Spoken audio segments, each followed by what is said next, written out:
आज हम माइटोकॉन्ड्रिया के बारे में पढ़ेंगे। माइटोकॉन्ड्रिया क्या चीज़ है, उसका स्ट्रक्चर क्या है, फंक्शन क्या है और उसका सेल के अंदर क्या काम है। तो सबसे पहले हम देखेंगे व्हाट इज माइटोकॉन्ड्रिया।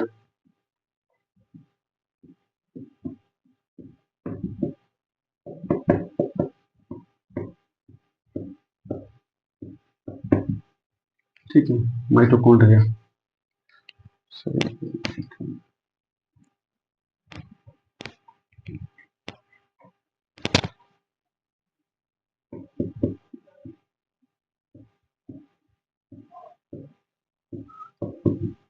ठीक है, माइटोकॉन्ड्रिया क्या है। तो सबसे पहले माइटोकॉन्ड्रिया को डिस्कवर किया था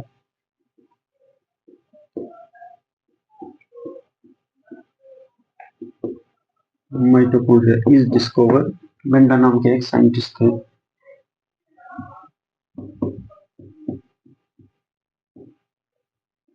बेंडा कब 1998 में इन्होंने इसको देखा था। तो इन्होंने क्या देखा, जब माइटोकॉन्ड्रिया देखा इन्होंने तो इन्होंने उसके बारे में क्या लिखा कि माइटोकॉन्ड्रिया क्या है। इन्होंने कहा माइटोकॉन्ड्रिया इज डबल मेम्ब्रेन, दो मेम्ब्रेन से बना हुआ है। Mitochondria is double membrane bound cell organelle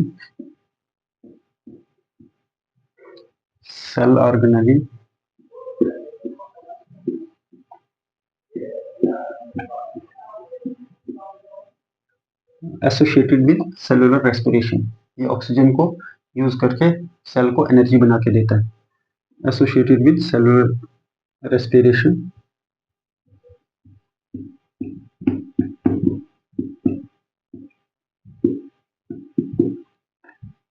cellular respiration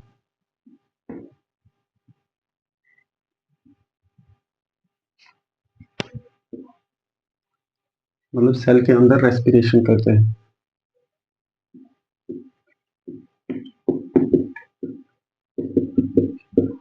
respiration and source of energy. Respiration के साथ थ्रू क्या करता है, ये सेल को एनर्जी प्रोवाइड करता है। And source of energy,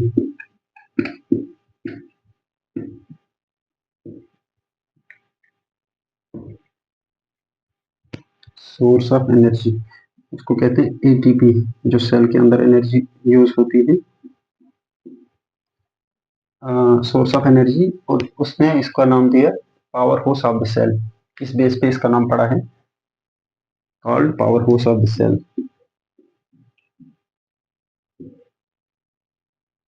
power house of the cell, ठीक है। ये सेल का पावर हाउस है, मतलब ये सेल के लिए एनर्जी जनरेट करता है। इसकी अगर हम देखेंगे, it is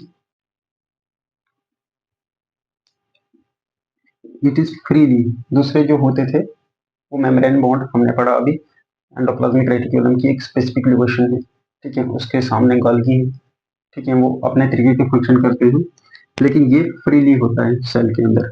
it is freely present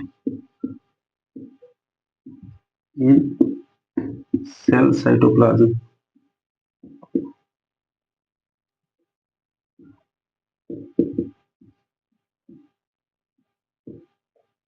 ठीक है, सेल साइटोप्लाज्म।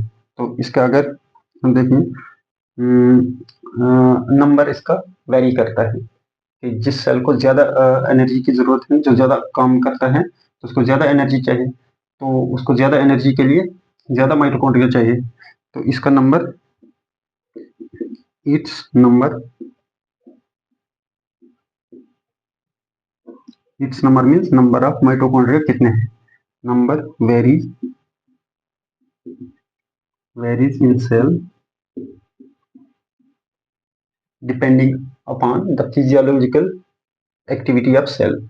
एक सेल कितना काम करता है, उसकी एक्टिविटीज कितनी वो है, उसके हिसाब से कम है तो कम माइटोकॉन्ड्रिया होंगे, ज्यादा फंक्शन करता है तो ज्यादा माइटोकॉन्ड्रिया होंगे, ताकि उसको एनर्जी ज्यादा मिले।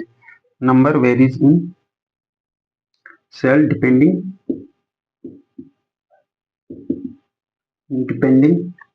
On physiological activity of cell.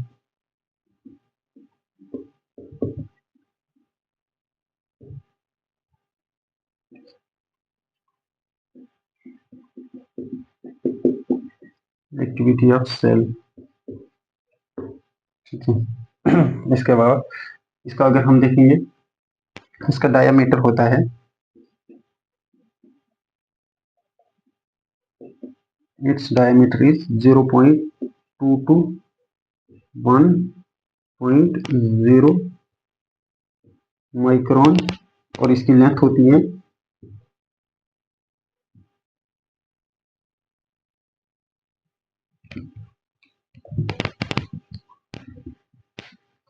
इसका डायमीटर होता है अगर हम देखें, its diameter is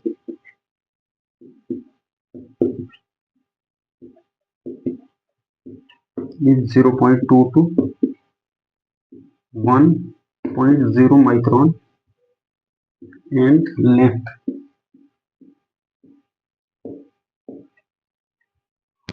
length is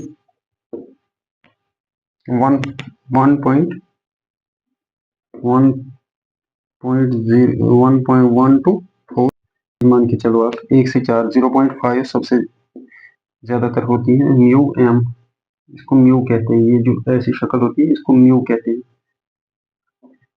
या शायद डायरेक्ट माइक्रोन आप याद रख सकें। अब 0.2 का मतलब ये है कि अगर ये एक माइटोकॉन्ड्रिया 10 हिस्सों से बना है, तो एक 10 हिस्सों से बना हुआ पूरा है, तो सबसे छोटा जो होगा वो उस 10 हिस्सों का 8 हिस्से कम होगा, तो 2 इसको कहते हैं। तो अगर 1 मीन्स 1.0 मीन्स ये कुछ ही नहीं है, ठीक है। ये अकेला है इतना सा डायमीटर में, सबसे चौड़ा होगा तो 1 माइक्रोन, ठीक है। 1.0, इसको 0 नहीं हटा सकते आप, इसको हटा सकते हैं क्योंकि एक पूरा है। अगर इसको 0 हटा देंगे तो ये 2 बन जाएगा।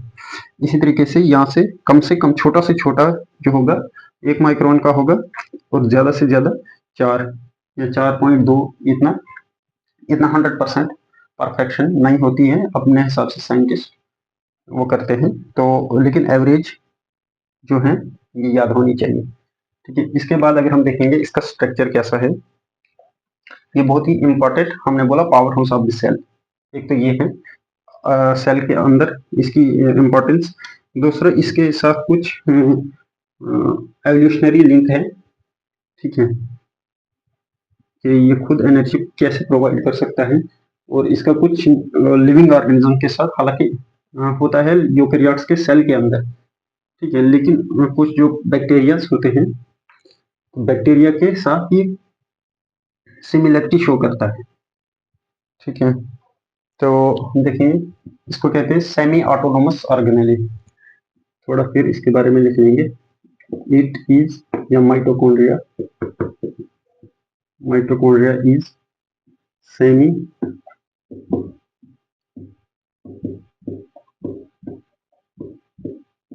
Autonomous organelle,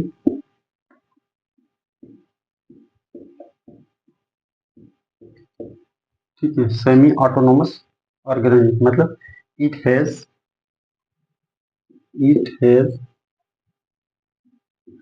its own DNA, इसके पास खुद का डीएनए होता है, ओन डीएनए, आरएनए भी थोड़ा बहुत होता है, एंड प्रोटीन्स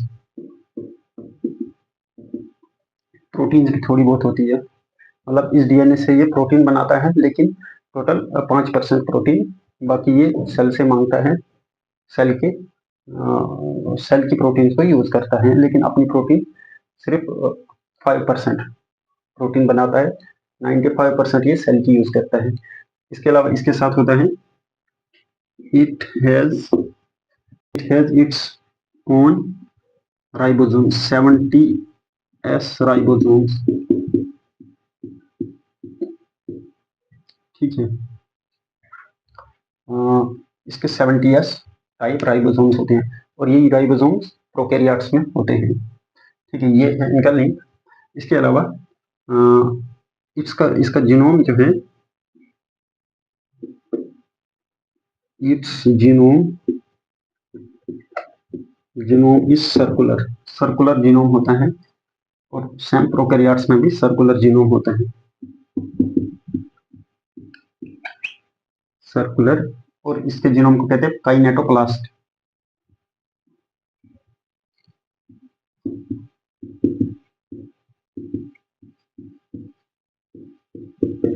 ठीक है, काइनेटोप्लास्ट इसको कहते हैं। इसके अलावा ये प्रोकैरियोट्स में एब्सेंट होता है और प्रोकैरियोट्स में मीजोसोम होते हैं, MESOSOME, मीजोसोम, जो माइटोकॉन्ड्रिया की तरह फंक्शन करते हैं, ठीक है। तो इसके अलावा इसके बारे में ये क्या है, इसके अलावा ये एटीपी जनरेट करता है, अभी हमने पढ़ा इट जनरेट एटीपी। ये एटीपी क्या है, इसको कहते हैं energy currency of cell, cell के अंदर ये एटीपी यूज होके काम बनते हैं,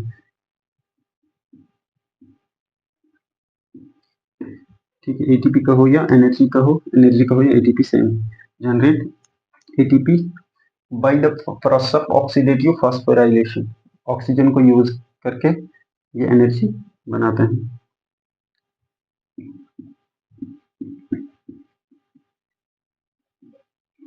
ऑक्सीडेटिव फॉस्फोराइलेशन,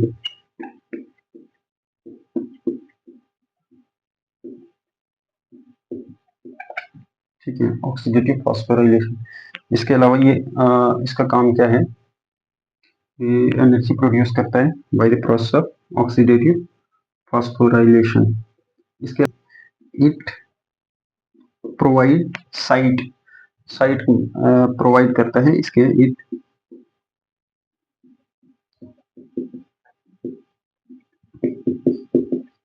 साइट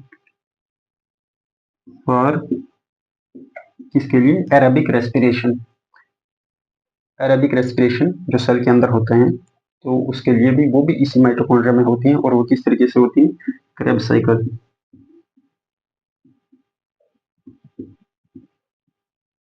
ठीक है। क्रेब्स साइकिल इसमें चलता है, यूरिया साइकिल,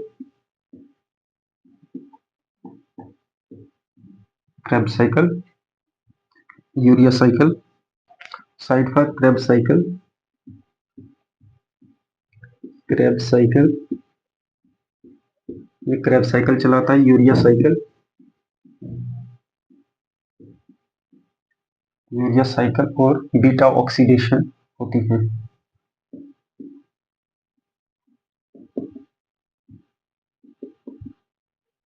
ठीक है।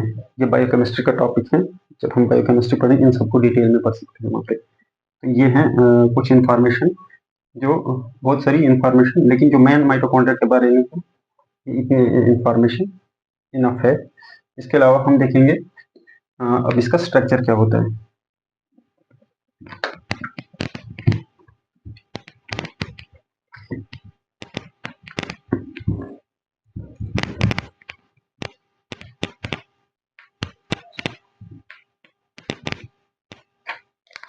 स्ट्रक्चर,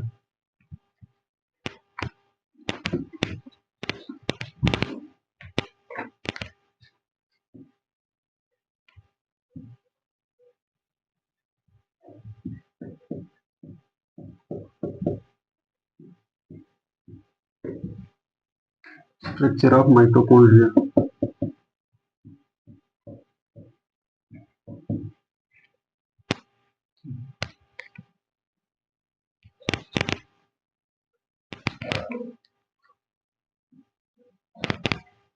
ये माइटोकॉन्ड्रिया का स्ट्रक्चर हम देखेंगे। सबसे पहले क्या है,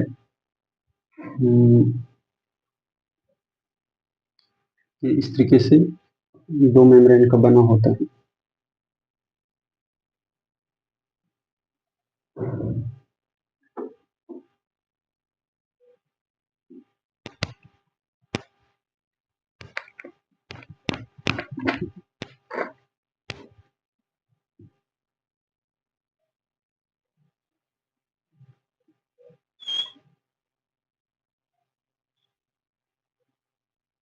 ये आ गई इनर मेम्ब्रेन।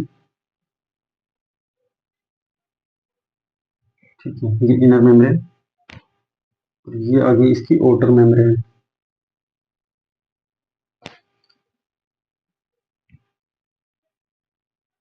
ठीक है, दो मेम्ब्रेन का बना हुआ स्ट्रक्चर, और ये ओवल शेप होता है, तो ऐसा होता है।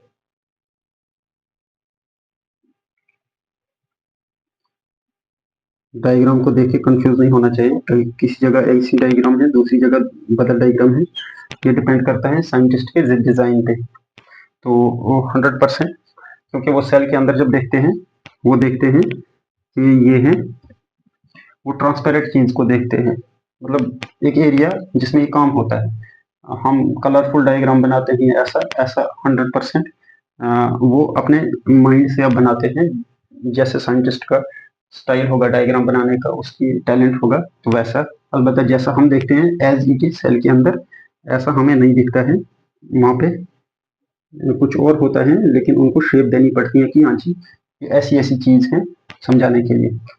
ये है माइटोकॉन्ड्रिया का स्ट्रक्चर, ऐसा होता है। इसको देखेंगे हम। सबसे पहले ये आ गई आउटर मेम्ब्रेन। आउटर मेम्ब्रेन, ठीक है। ये है इनर मेम्ब्रेन।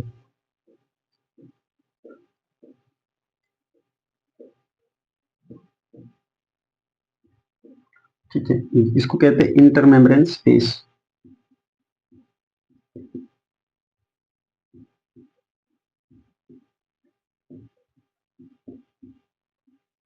ठीक है, आप साइड में हमें जगह नहीं लिख सकते हैं। इसको कहते हैं क्रिस्टी। इनर मेम्ब्रेन का ये जो अनफोल्ड हो गई है अंदर के लिए, तो इसको कहते हैं क्रिस्टी।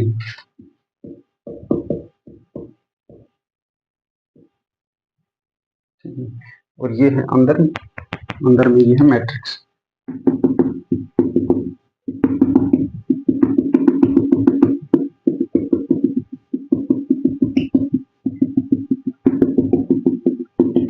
ये मैट्रिक्स, ये है बाहर का इंटर मेम्ब्रेन स्पेस, जिसमें इलेक्ट्रॉन ट्रांसपोर्ट चेन चलता है।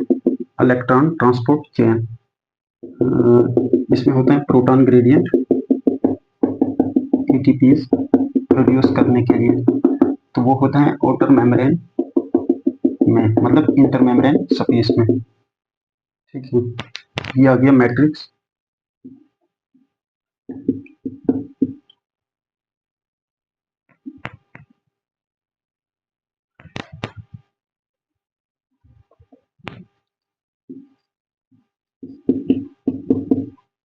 ये बहुत ही इंपॉर्टेंट और डाइवर्स फंक्शन है इसका, लेकिन हम मेन मेन पढ़ेंगे। ये outer membrane, inner membrane, cristae और मैट्रिक्स।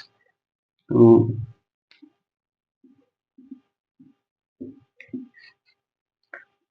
अगर हम इस आउटर मेम्ब्रेन की बात करेंगे, तो ये इसमें पोरिन्स प्रेजेंट होते हैं। ये उतना खास बैरियर नहीं करता है एग्जिस्ट, ये प्लाज्मा मेम्ब्रेन की तरह बिहेव करती है, सिलेक्टिवली परमिएबल होती है इनर मेम्ब्रेन। इसके मुकाबले में आउटर मेम्ब्रेन वो परमिएबिलिटी का काम नहीं करती है। आउटर मेम्ब्रेन कंटेन, अगर हम इसमें होता है फास्फेटिडाइल कोलिन और कोलेस्ट्रॉल।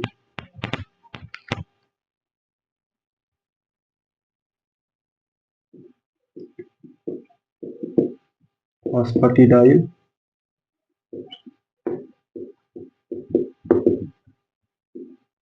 फास्फेटिडाइल कोलिन, ठीक है, स्पिंगोलिपिड्स की एक टाइप है।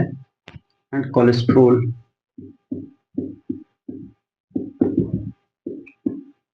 ठीक है। इसके अलावा इसमें होता है पोरिन्स प्रेजेंट होते हैं। Outer membrane contain porins. Porins एक किस्म के चैनल्स हैं।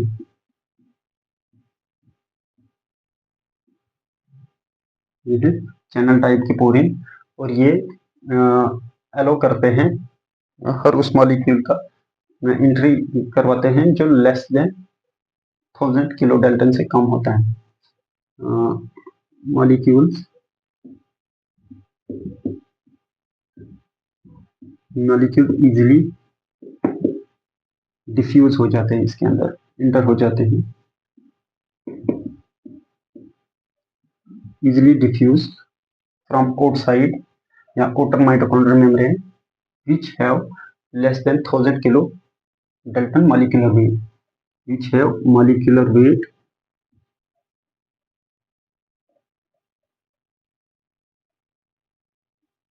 less than 1000 kilo Dalton। ठीक है, ये है outer membrane। इसके अलावा ये इनर मेम्ब्रेन थोड़ा ज्यादा इंपॉर्टेंट है। हमने प्लाज्मा मेम्ब्रेन में देखा था कि उसमें होता है 50 to 55% लिपिड्स, बाकी प्रोटीन्स। तो बायोलॉजी में एक्सेप्शंस आती हैं। इसमें होता है इट कंटेन, इसमें फॉस्फेटाइल कोलिन होता है, इसमें phosphodiglycerol, it contain phosphatidyl glycerol, it contain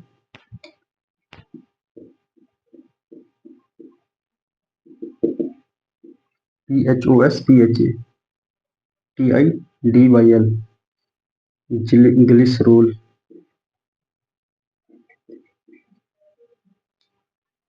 glycerol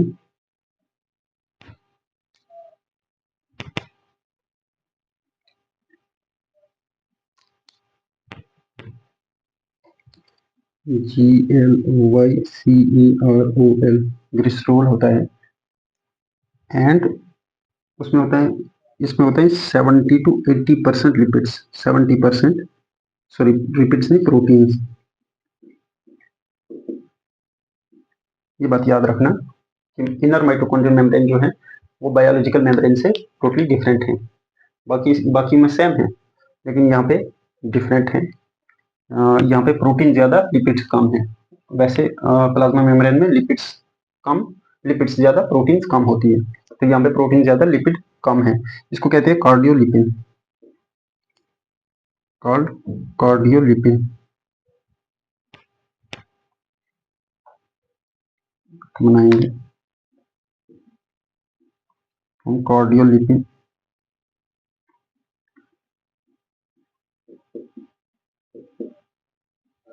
ये कार्डियोलिपिन कहते हैं इसको। और ये कार्डियोलिपिन सेम होता है बैक्टीरिया के एक ग्रुप में, अल्फा प्रोटोबैक्टीरिया, ये हो सकते हैं आपको आएगा। यही कार्डियोलिपिन मेम्ब्रेन में प्रेजेंट होता है, प्लाज्मा मेम्ब्रेन में किसकी, अल्फा प्रोटियो बैक्टीरिया की प्लाज्मा मेम्ब्रेन में प्रेजेंट होता है। तो माइटोकॉन्ड्रिया उस बैक्टीरिया के साथ सिमिलरिटी शो करता है। कार्डियोलिपिन प्रेजेंट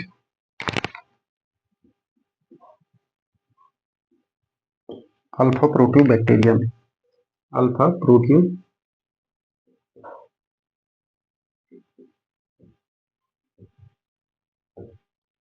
ठीक है, ये इंपॉर्टेंट है कि कार्डियोलिपिन कहाँ पे प्रेजेंट होता है, अल्फा प्रोटियो बैक्टीरिया और इनर माइटोकॉन्ड्रियल मेम्ब्रेन में।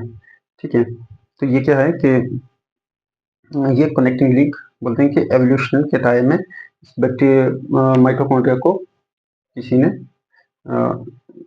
इंगल्फ किया होगा। तो ये एक अलग थ्योरी है, लेकिन इतना सा आपको याद होना चाहिए।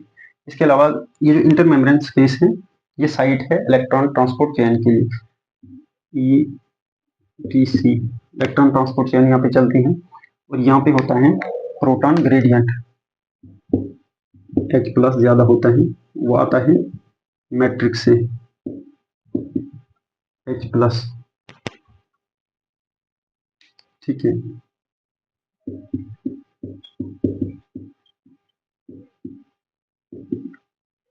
मतलब यहाँ पे प्लस चार्ज बन जाता है, ये H+ की वजह से, इन साइड में नेगेटिव होता है। ठीक है, मैट्रिक्स में नेगेटिव होता है। तो ये है इसका काम। अब ये मैट्रिक्स है, अब ये क्रिस्टे जो हैं ये क्या करते हैं, ये एक तो ये प्रोटॉन ग्रेडियंट चलना है और ATPs बननी है, तो ये इसका सरफेस एरिया बढ़ा देता है ताकि ज़्यादा प्रोटॉन ग्रेडिएंट बने, ज़्यादा प्रोटॉन यूज हो और ज़्यादा एटीपी बने। Increase surface area,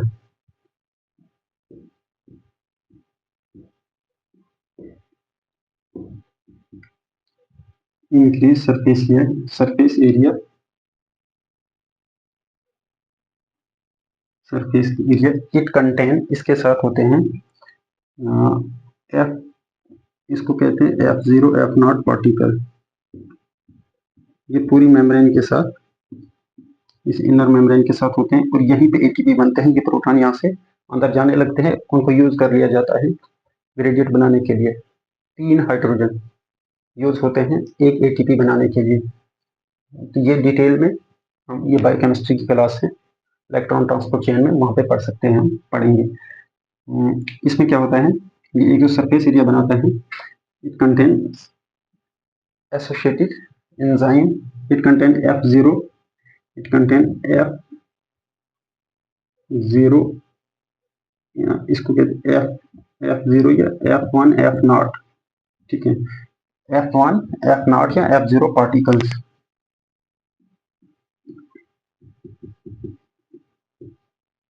F1 F0 particles होते हैं, एक ये बात इसके बारे में, एक ये बात, ठीक है, एंड एसोसिएटेड एंजाइम।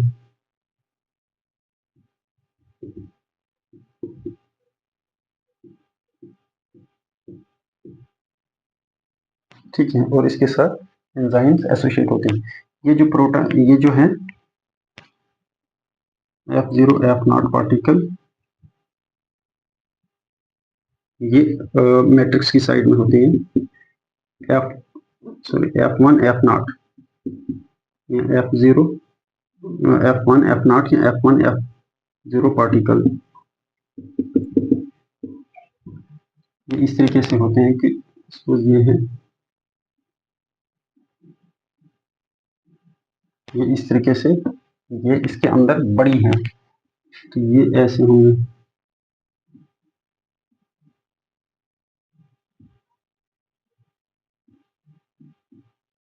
बहुत सारे होंगे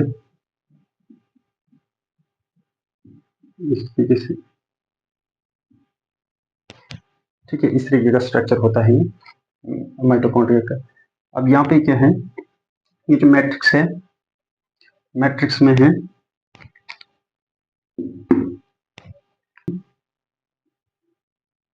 ये मैट्रिक्स, इसके अंदर चलेगा क्रेब्स साइकिल, या इसको कहते हैं TCA साइकिल, ठीक है, वो इस मेम्ब्रेन के साथ इसी मैट्रिक्स में चलता है। इसके अलावा होता है यूरिया साइकिल, यूरिया साइकिल, ठीक है, वो भी इधर बनता है। इसके अलावा होती है बीटा ऑक्सीडेशन, ठीक है, ऑक्सीडेशन ऑफ फैटी एसिड को तोड़ना, बीटा ऑक्सीडेशन,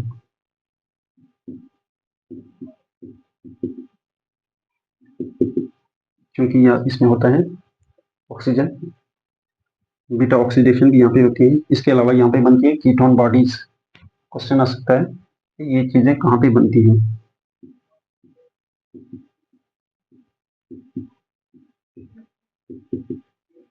ठीक है, ये कीटोन बॉडीज भी इस माइटोकॉन्ड्रियल मैट्रिक्स में बनती है। ये बहुत डिटेल इंफॉर्मेशन है, लेकिन जितनी हमारे लिए इम्पोर्टेंट है इतनी उतना ही हमने इसके बारे में पढ़ा। इसके अलावा इसको याद रखें, ये जो F0 F0 पार्टिकल, इनको ऑक्सीजोम भी कहते हैं, ठीक है, पार्टिकल या इनको ऑक्सीजोम भी कहते हैं। वो XYSOME, XYSOME, ऑक्सीजोम, इनको ऑक्सीजोम भी कहा जाता है F0 F0 पार्टिकल्स को। इसके अलावा इसके बारे में इसमें जैसे हमने पढ़ा था, इसके अलावा जैसे हमने पढ़ा था गोल्गी बॉडी के बारे में कि वहाँ पे साइटोक्रोम C होता है, तो इसके आउटर मेम्ब्रेन में भी साइटोक्रोम C होता है। यहाँ पे साइटोक्रोम सी प्रेजेंट होता है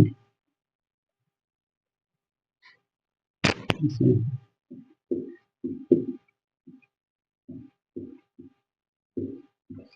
साइटोक्रोम सी माइटोकॉन्ड्रिया की आउटर मेम्ब्रेन में प्रेजेंट होता है और ये हेल्प करता है एपोप्टोसिस में। जब किसी सेल की डेथ होनी होती है, उसको खत्म हो जाना होता है सेल को, तो ये वहाँ पे रोल प्ले करता है। या कैंसर सेल को खत्म करने के लिए ये साइटोक्रोम सी फंक्शन करता है। तो ये है इंफॉर्मेशन माइटोकॉन्ड्रिया की। इतनी इंफॉर्मेशन जरूरी है, इसके बारे में याद रखना।